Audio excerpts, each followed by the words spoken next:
The Great Depression forced thousands of people into Cleveland, Ohio, searching for work that simply didn't exist. With factories closing and jobs disappearing, many ended up living in makeshift camps built beneath railroad bridges and along a bleak industrial valley known as Kingsbury Run. The area was hidden from the rest of the city by steep hills, train tracks, and abandoned factories. Locals knew it as a place where desperate people gathered to survive one more day. For most residents, Kingsbury Run was a place they avoided. For one killer, it became the perfect hunting ground. Between 1935 and 1938, Cleveland was terrorized by one of the most disturbing serial killers in American history. Newspapers called him the Mad Butcher of Kingsbury Run. Today, he's better known as the Cleveland Torso Murderer. Despite one of the largest investigations of the era, involving thousands of interviews, and one of America's most famous lawmen, his identity has never been discovered. The official victim count stands at 12, but many researchers believe the true number could have been much higher. Some estimate the killer may have murdered more than 20 people over several decades. Most of his victims shared one tragic similarity. They were homeless, unemployed, or living on the margins of society. During the Great Depression, many had no close family, no permanent address, and in some cases, no one to report them missing. The first officially recognized murders began in 1935, although some investigators believe an unidentified woman found in 1934, later nicknamed the Lady of the Lake, may have been the killer's first victim. What made these murders so horrifying wasn't just the number of victims, it was the way their bodies were found. Nearly every victim had been decapitated. Many had been dismembered with remarkable precision. Several male victims had been castrated. In some cases, entire limbs had been removed cleanly at the joints. Medical examiners quickly realized these weren't random acts of violence. Whoever committed these murders understood the human body. Whether the killer had medical training, worked as a butcher, or simply possessed unusual anatomical knowledge remains unknown. Some victims showed signs that chemicals had been applied to their skin before their bodies were dumped. Instead of speeding up decomposition, the chemicals actually preserved the tissue, leaving the skin tough, reddish, and leathery. Investigators also noticed that several bodies appeared to have been stored for weeks or even months before being abandoned. At a time when forensic science was still in its infancy, these discoveries raised more questions than answers. One of the earliest identified victims was 29-year-old Edward Andrassy. His body was discovered near Kingsbury Run in September 1935. He had been decapitated, his head buried nearby, and his body showed evidence of mutilation. Beside him lay another victim, an unidentified man who became known only as John Doe I. Despite extensive efforts, his identity has never been confirmed.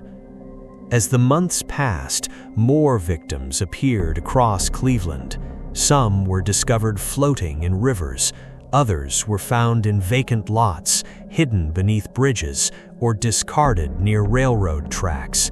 In nearly every case, investigators believed the killer had taken place somewhere else before the bodies were carefully transported and dumped. The killer seemed confident, organized, and completely unconcerned about being caught. Public fear spread quickly throughout Cleveland. Newspapers printed gruesome headlines with every new discovery. Rumors filled the streets. Some believed the killer was a doctor. Others suspected a slaughterhouse worker or someone with military surgical experience. Nobody knew who to trust. The investigation eventually came under the authority of Eliot Ness, the former leader of the Untouchables, who had helped bring down Al Capone during Prohibition. By then, Ness was serving as Cleveland's public safety director and oversaw the city's police department. Many believed that if anyone could stop the murders, it would be him. Instead, the case became the greatest failure of his career. Detectives questioned more than 9,000 people.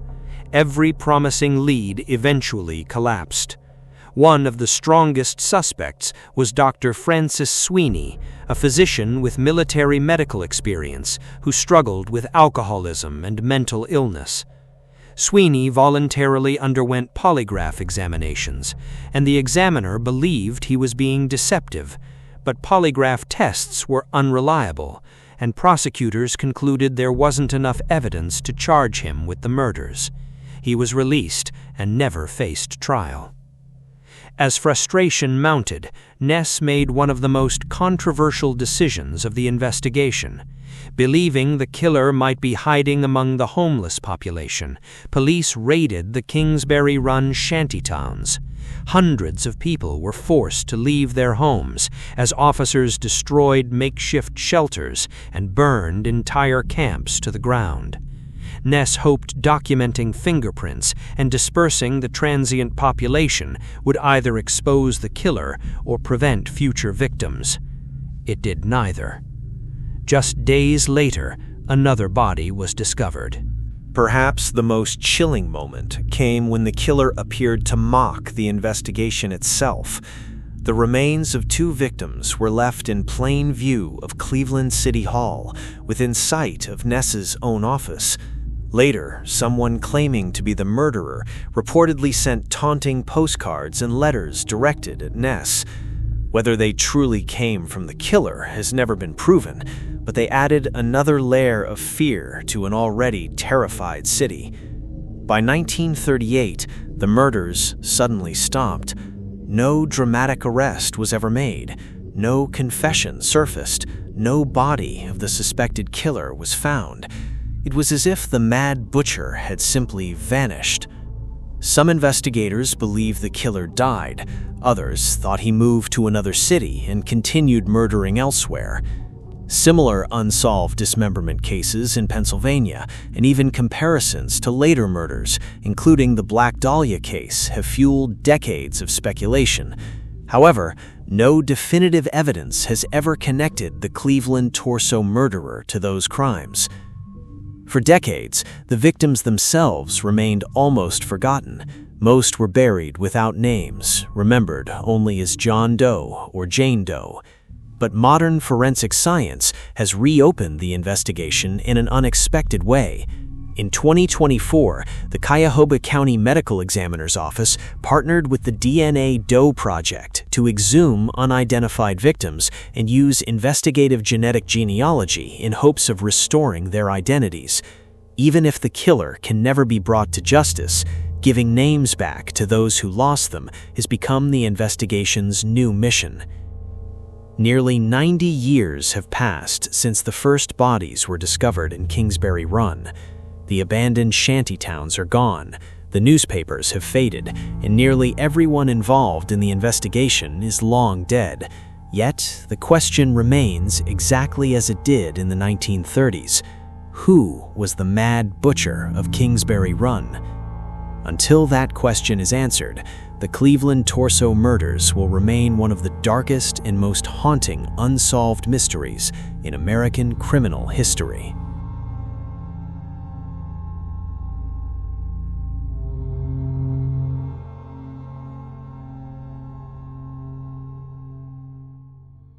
Before dawn on April 6, 1986, a 9-year-old girl went to bed in her family's home in Gallup, New Mexico. By sunrise, she was gone. There were no signs of a struggle inside the house, no broken windows, no forced entry. Her clothes and personal belongings were still there. It was as if she had simply disappeared into the night. Nearly 40 years later, no one has been charged in her disappearance. Her name was Antoinette Cayedito, and her case remains one of the most haunting missing child investigations in the United States. Antoinette Christine Cayedito was born on Christmas Day in 1976. She lived with her mother, Penny, and her two younger sisters in Gallup, New Mexico. People who knew the family described Antoinette as responsible beyond her years. At just 9 years old, she helped with household chores, looked after her younger sisters, and often acted more like an older teenager than a child. Nothing about the evening of April 5th suggested that anything was about to happen. According to investigators, Penny had gone out that night while a babysitter stayed with the children. She returned home around midnight, the babysitter left, and the family settled in for the night. The next morning, around 7 o'clock, Penny woke up to get the children ready for Bible school. Antoinette wasn't in her bed. At first, Penny searched the house, thinking her daughter might be hiding or playing. When she couldn't find her, she checked outside. There was still no sign of her. Police were called, and within hours, search teams spread across the area. Volunteers searched nearby fields and roads. Officers rode horses through open land. Four-wheel drive vehicles combed rough terrain, while search dogs looked for any trace of the missing girl. Nothing was found. There were no footprints investigators could confidently follow, no physical evidence pointing to where she had gone. It was as if the trail ended at the front door. As detectives began interviewing family members and neighbors, one detail would emerge years later that has become one of the most discussed parts of the case. One of Antoinette's younger sisters, who had been very young at the time, later recalled hearing a knock at the front door during the night. According to her memory, someone outside said, "It's Uncle Joe." Believing it was a relative, Antoinette supposedly opened the door. The younger sister said two men grabbed her and forced her into a brown van before driving away. Because the witness was only a small child when the event allegedly happened, investigators have never been able to independently verify this account. Even so, it has remained one of the central theories in the case, that Antoinette was lured outside by someone she believed she could trust. With very little evidence to work with, the investigation quickly stalled. Then, about a year later, something happened that changed the case forever. Police Department. Hello. I'm Antoinette Cayedito.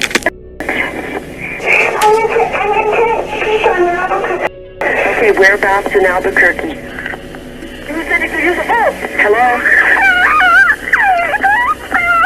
Antoinette, where are you? The Gallup Police Department received a phone call from a frightened young girl. The call lasted only about 40 seconds. The girl reportedly said, "I'm Antoinette Cayedito." She told the dispatcher she was in Albuquerque. Then another voice could be heard in the background. An angry adult shouted, "Who said you could use the phone?" The girl screamed. The line went dead. Because the call ended so quickly, police were unable to trace where it came from. Investigators couldn't prove the caller was Antoinette, but her mother later said she recognized her daughter's voice immediately and believed without question that it was her. If it really was Antoinette, it meant she had survived for at least a year after disappearing. It also meant someone had been keeping her against her will. As news of the phone call spread, reports of possible sightings began coming in from around the country. One witness believed she had seen a girl matching Antoinette's description, traveling with adults in Texas. Another report came from Missouri. Then, in 1991, a waitress at a restaurant in Nevada contacted police after serving a teenage girl who seemed terrified. The girl was eating with an older man and woman. According to the waitress, she repeatedly dropped her fork, almost as if she was trying to create opportunities to look around the room. After the group left, the waitress found a paper napkin on the table. Written on it were the words, "Help me. Call the police." The waitress immediately contacted authorities, but by then, the 3 people were gone. Police investigated the report, but could never confirm whether the girl was Antoinette or someone else entirely. As the years passed, detectives continued interviewing people connected to the family and re-examining old leads. Some investigators questioned whether everyone had been completely truthful during the early stages of the investigation. Others believed the answers might lie with someone Antoinette already knew. Despite decades of work, no suspect has ever been charged, and no definitive evidence has revealed what happened that night. Today, Antoinette Cayedito would be nearly 50 years old. Whether she was abducted by strangers, someone familiar to the family, or whether the mysterious phone call truly came from her, remains unknown. Cases like this often fade from public memory as the years go by. This one never really did. Maybe it's because a child disappeared from what should have been the safest place she knew, her own home. Maybe it's because of a 40-second phone call that still leaves investigators wondering whether they were listening to a girl desperately trying to be found. Or maybe it's because after all these years, there are still far more questions than answers. Until those answers come, Antoinette Cayedito remains not only one of America's most enduring missing child cases, but one of the FBI's most haunting, unsolved mysteries.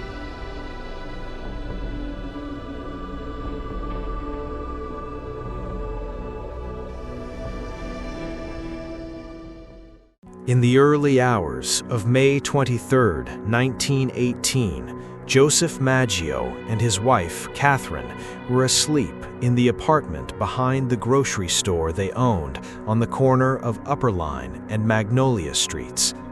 Nothing seemed unusual. The neighborhood was quiet, and there were no reports of disturbances during the night. It wasn't until Joseph's brothers arrived later that morning that something felt wrong. The front door was locked. Repeated knocks went unanswered. Eventually, they made their way inside.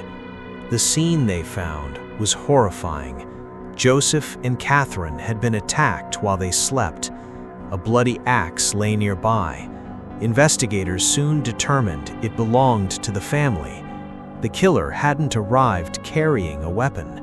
Instead, after entering the home, he had used the Maggio's own axe before leaving it behind. Detectives noticed something else. A wooden panel had been removed from the back door. It wasn't smashed or kicked in. It had been carefully taken out, creating just enough space for someone to climb inside. The killer had entered quietly, committed the attack, and disappeared without waking the neighborhood. Money was still inside the home. Valuable items had been left untouched. Robbery didn't seem to explain what had happened.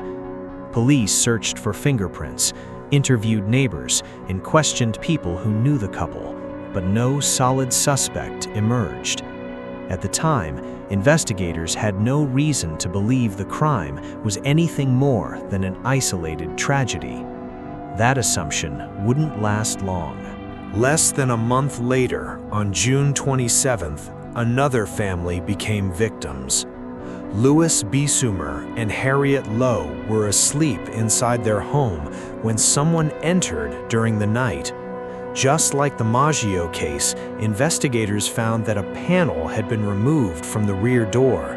Again, the attacker appeared to have entered without forcing the entire door open. Bisumer and Lowe were found with severe injuries, but unlike Joseph and Catherine, both were still alive when help arrived. Police quickly questioned them, hoping they could identify their attacker. Neither could provide a clear answer. Attention soon shifted toward people close to the victims. Harriet was questioned extensively, and rumors spread throughout the city. Some believed the attack had been personal rather than random. But as investigators looked deeper, they found no evidence strong enough to support those theories. The similarities between the two crime scenes became impossible to ignore. Both attacks happened late at night. Both homes had been entered through a removed door panel. Both involved an axe found at the scene, and in neither case did robbery appear to be the motive. For the first time, detectives began to wonder if they were searching for the same man. The fear grew even stronger on August 5th. That night, a pregnant woman named Mrs. Schneider was asleep with her family when an intruder entered their home. She survived the attack. Neighbors reported hearing her screams and rushed to help, but by the time anyone reached the house, the attacker had already disappeared. Again, investigators found evidence that someone had quietly entered the residence before striking in the darkness. By now, the city was paying attention. People who had never locked their doors before started checking them every night. Neighbors began watching out for one another. Newspapers closely followed every development, and with each new report, public anxiety grew. Then came another attack. On the evening of March 10, 1919, Charles Cortemalia, his wife Rosie, and their 2-year-old daughter Mary were asleep inside their home in Gretna, just across the Mississippi River from New Orleans. Sometime after midnight, someone entered through the back of the house. Charles and Rosie were seriously injured. Their young daughter did not survive. Investigators once again found a family axe at the scene. Once again, valuables remained untouched. Once again, there was no clear suspect. The pressure on law enforcement was immense. Residents wanted answers. Instead, they got another mystery. Just 3 days after the Cortemalia attack, newspapers across New Orleans received a letter. It began with the words, "Esteemed mortal." The writer claimed he was responsible for the attacks. He described himself not as a man, but as a spirit and a demon from the hottest hell. Then came the warning that would make headlines across the country. He claimed that at exactly 12:15 a.m. on March 19th, he would pass over New Orleans once again. But he also made a strange promise. Any home where jazz music was playing would be spared. Today, many historians question whether the letter was genuine. It may have been written by someone seeking attention rather than the killer himself. But in 1919, people couldn't be sure. So they prepared. As night fell on March 19th, New Orleans sounded unlike it had ever had before. Music drifted from homes, cafes, hotels, dance halls, and street corners. Bands played until dawn. Families stayed awake together. Those who owned phonographs kept them running for hours. By sunrise, the city breathed a collective sigh of relief. No attacks had been reported. Whether the music had anything to do with it, or whether the letter was simply a cruel hoax, has never been answered. The attacks did not end immediately, however. There would be additional assaults in the months that followed, including another attack on grocer Mike Pepitone in October 1919. Like the others, it occurred at night, involved an axe found at the scene, and left investigators searching for a killer who seemed to vanish without a trace. And then, as suddenly as the violence had begun, it stopped. There was no dramatic arrest, no confession, no deathbed admission. Police investigated numerous suspects over the years, but none could be conclusively linked to all the attacks. As forensic science advanced, there was little physical evidence left to re-examine. Too much time had passed, and too many questions remained unanswered. More than a century later, the Axeman of New Orleans remains one of America's most enduring criminal mysteries. Was there truly one killer behind every attack? Was the infamous jazz letter written by the murderer or by someone exploiting the city's fear? No one knows. What is known is that for nearly 2 years, families went to bed wondering whether someone might quietly remove a panel from their back door before sunrise. And for one unforgettable night in 1919, an entire city chose to fill the darkness with music, hoping the sound of jazz would be enough to keep a killer away.